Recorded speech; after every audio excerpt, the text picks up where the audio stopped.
Leaders. À l'heure où les Nations Unies fêtent leur 70e anniversaire, où il y a beaucoup de choses qui se passent sur la chaîne internationale et sur le plan diplomatique, à l'heure où le Premier ministre se prépare pour aller s'engager au nom de la Tunisie pour les objectifs du développement durable à New York la semaine prochaine, à l'heure de tous ces événements, il était très très important qu'on puisse avoir la chance de poser les questions à Sid Ahmed Ounès, son Excellence, Monsieur l'ambassadeur, qui a été aussi notre ambassadeur aux Nations Unies et bien sûr qui a été notre ambassadeur en Russie, en Inde et d'autres positions très très importantes. Donc aujourd'hui nous avons le plaisir d'accueillir son Excellence Sid Ahmed Ounès pour répondre à toutes ces questions. Merci d'être avec nous aujourd'hui au siège de Leaders. Votre association, l'Association des Nations Unies, se prépare à fêter l'anniversaire, le 70e anniversaire des Nations Unies par plusieurs événements. Pouvez-vous nous en dire plus? L'Association tunisienne pour les Nations Unies était fondée en 1963 par Montgisli, qui venait de retourner d'une longue mission aux Nations Unies et à Washington, où il avait été le premier Africain à présider l'Assemblée générale des Nations Unies, et il avait été l'ami de Dag Hammarskjöld. Alors permettez-moi de répondre en premier en évoquant la mémoire de Dag Hammarskjöld, qui est mort, tué dans un accident criminel, un mois après une mission exceptionnelle qu'il avait effectuée témérairement à Bizerte, occupée par les troupes françaises à l'époque. Il avait défié les grandes puissances et s'était rendu à l'invitation du président Bourguiba. À l'époque, les chefs d'État des pays nouvellement indépendants n'osaient pas demander autant. Dag Hammarskjöld a pris l'avion, est venu à Tunis, était accueilli par Béji Caïd Sebsi à l'époque, du ministère de l'Intérieur, qui l'avait accompagné à Bizerte à sa demande. Et il a défié l'armée française avant même de franchir le pont de Bizerte et était entré dans la ville. Après cela, il avait écrit un long rapport au ministre français des Affaires étrangères, Couve de Murville, pour lui dire ses observations relativement à la ville de Bizerte, occupée en pays indépendant et souverain, membre des Nations Unies. Couve de Murville lui avait répondu par une longue lettre en l'accusant d'avoir pris le parti de la Tunisie. Un mois plus tard, son avion était abattu. Nous estimons que c'est un martyr de la libération et de la décolonisation du tiers-monde.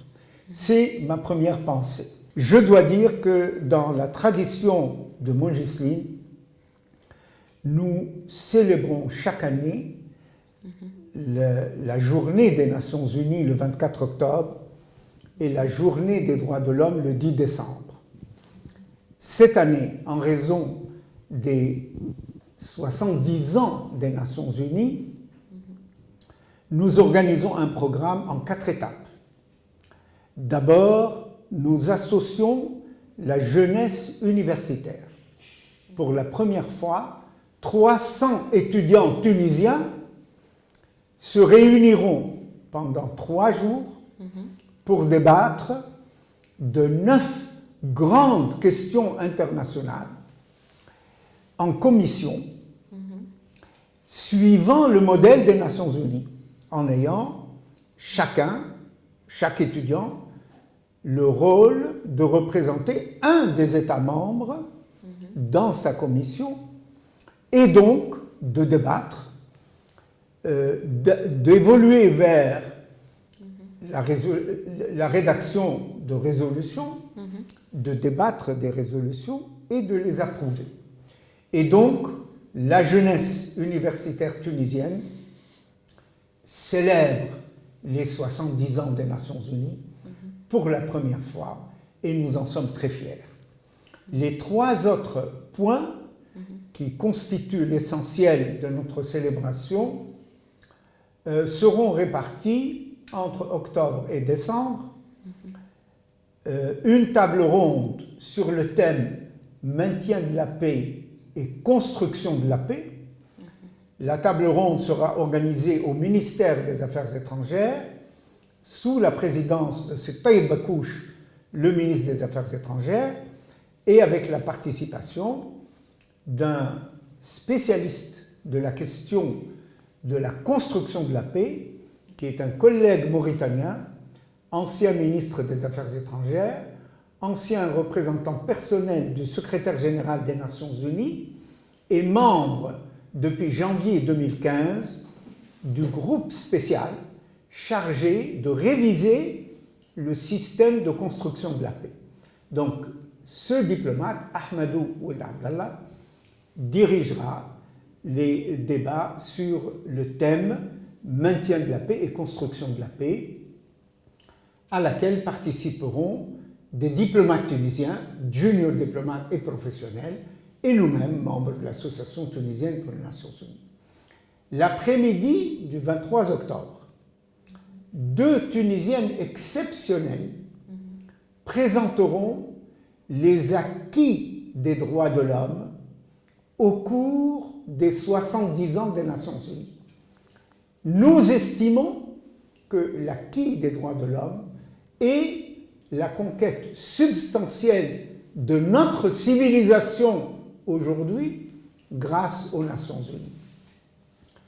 Latif Al-Akhdar, professeur d'université et ministre de la Culture, et Souhair Belhassan, ancienne militante de la Ligue tunisienne des droits de l'homme, ancienne présidente de la Fédération internationale des droits de l'homme, nous parlerons de l'acquis des droits de l'homme.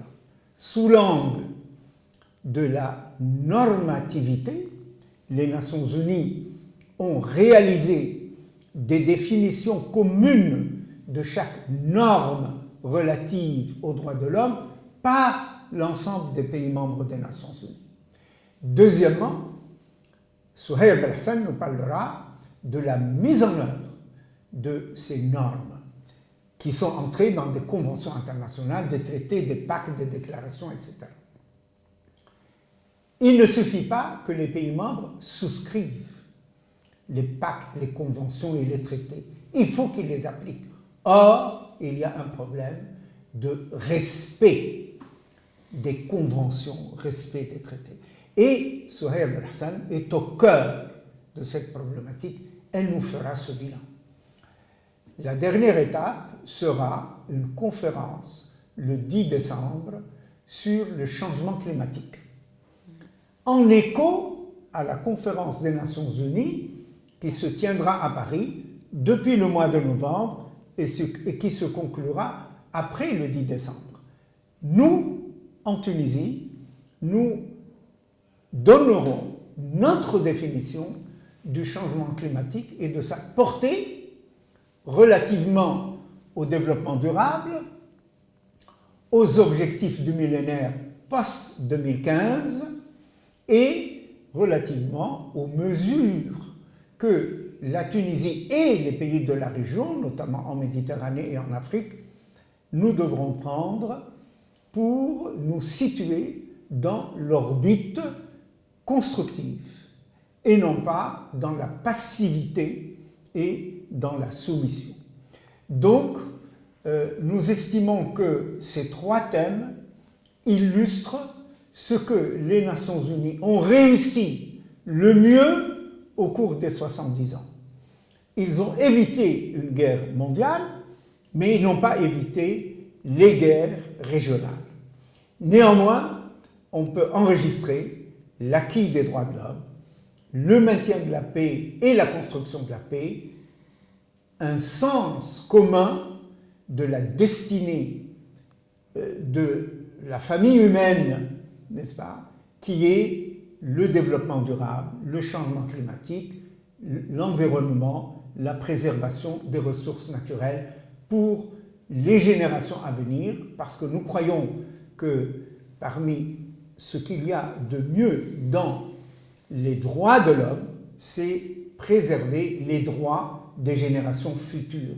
Voici le cycle des Journées des Nations Unies que nous démarrons demain à l'Université libre de Carthage par 300 étudiants et qui sera inauguré le vendredi 18 septembre à 18h30 à la Chambre des conseillers par Taïeb Bakouche et nous-mêmes. Merci beaucoup, Excellence. On y sera de toutes les manières. Alors, en vous entendant parler des Nations Unies et d'autres de cette histoire, ma génération garde ce souvenir que la Tunisie avait une place réellement prépondérante et notre diplomatie était quelque chose d'extraordinaire. Si vous devez nous donner qu'une seule recommandation, qu'est-ce qu'on devrait faire pour que nous puissions... Il faut avoir foi dans les Nations Unies, parce que nous partons de la conviction qu'il y a une seule famille humaine et que notre destinée est commune et que nous sommes embarqués dans des souverainetés individuelles, presque 200 pays membres, 193 aujourd'hui, avec quand même le drapeau de la Palestine, 94e pays qui flotte maintenant à la devanture du siège et de tous les sièges des Nations Unies. Néanmoins, l'Organisation des Nations Unies coordonne notre activité. Elle offre un forum commun pour réaliser un consensus dans l'intérêt supérieur de la famille humaine, sans exclusion, en rationalisant et en optimisant nos ressources pour les mettre ensemble au service des générations futures et pour le bien-être du présent. Si nous avons foi réellement dans la vocation des Nations Unies, alors rien n'est perdu. Je suis convaincu que la Tunisie poursuivra aux Nations Unies la course commencée par des personnalités du rang de Boujisli, de Mahmoud El-Mstiri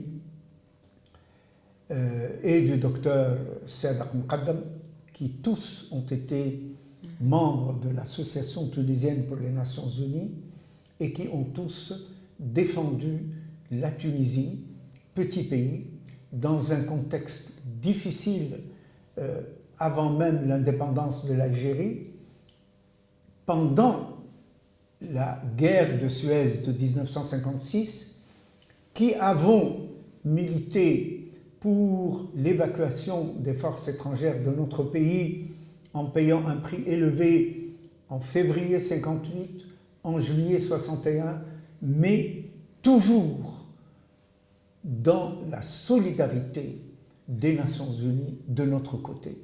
Aujourd'hui, nous faisons face à un contexte régional difficile parce que notre transition démocratique se déroule dans un environnement hostile au choix démocratique.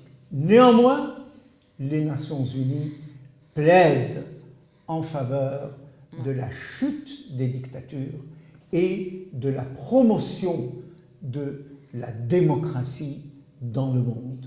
Je suis persuadé qu'en faisant foi aux Nations Unies, nous pourrons surmonter toutes les difficultés régionales, mondiales, et fonder les bases d'un ordre international non exclusif, égalitaire et constructif, sans exclusive, avec l'espoir d'une démocratisation accrue du Grand Maghreb, du monde arabe et de l'ensemble des pays en développement aujourd'hui. On sait que la semaine prochaine, notre Premier ministre se déplacera à New York pour la 70e session des Nations Unies et il s'engagera au nom du peuple tunisien pour les objectifs du développement durable. Quels conseils donnerez-vous au peuple tunisien responsable de les implémenter et comment on s'assure que cela aussi va s'intégrer dans notre plan quinquennal 2016-2020. Quels conseils nous donnerez-vous? Nous nous appuyons sur les normes internationales désormais admises de préservation des ressources naturelles, de respect des mesures mondiales prises dans ce sens, et c'est la base de la réflexion tunisienne quant au redressement économique, quant à la projection des futurs plans de développement tunisiens jusqu'en 2030. Donc, à la base, nous partons sur la conviction des objectifs de développement durable post-2015. Donc, le millénaire pour nous, c'est l'ABC du développement économique et social. Je rappelle que les Nations Unies ont tiré l'enseignement de la révolution tunisienne. Madame Navi Pillay, qui était haut-commissaire aux droits de l'homme des Nations Unies, le 28 octobre 2011, l'année de la Révolution, avait saisi l'occasion de la conférence des chefs de l'ensemble des institutions spécialisées des Nations Unies et des directeurs des institutions et des agences de développement économique et du développement durable des Nations Unies pour dire ceci. Les rapports économiques que les Nations Unies élaboraient jusque-là, jusqu'en 2011, pour évaluer le développement dans le monde et dans les pays un à un. Ces rapports se basaient sur les statistiques, sur les chiffres de croissance, sur les valeurs de sciences économiques théoriques, mais n'allaient pas jusqu'au développement humain, de sorte que nous produisions des rapports qui disaient que la Tunisie, par exemple, conquérait des positions économiques progressives. Et la leçon que nous donne un jeune Tunisien désespéré qui s'est donné la mort parce que pour lui la mort était préférable à ce non-développement qu'il vivait, eh bien, ne l'oublions pas. Cette leçon doit attirer notre attention sur l'unique impératif qui s'impose aux Nations Unies avant tout autre, c'est le développement humain.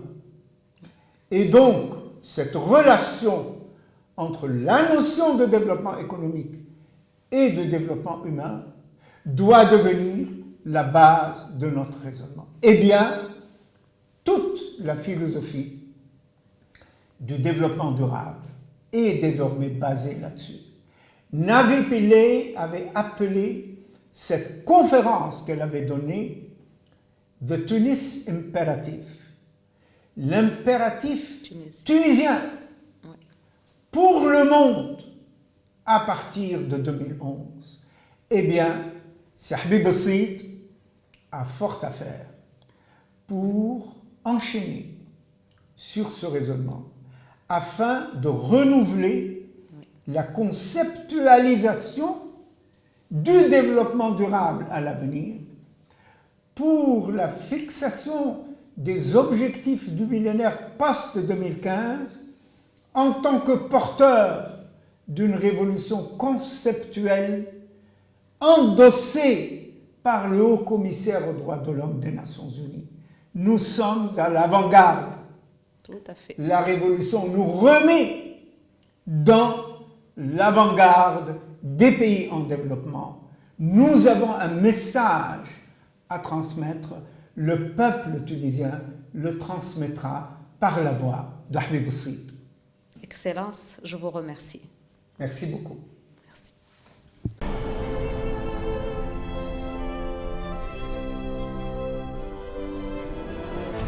Leaders.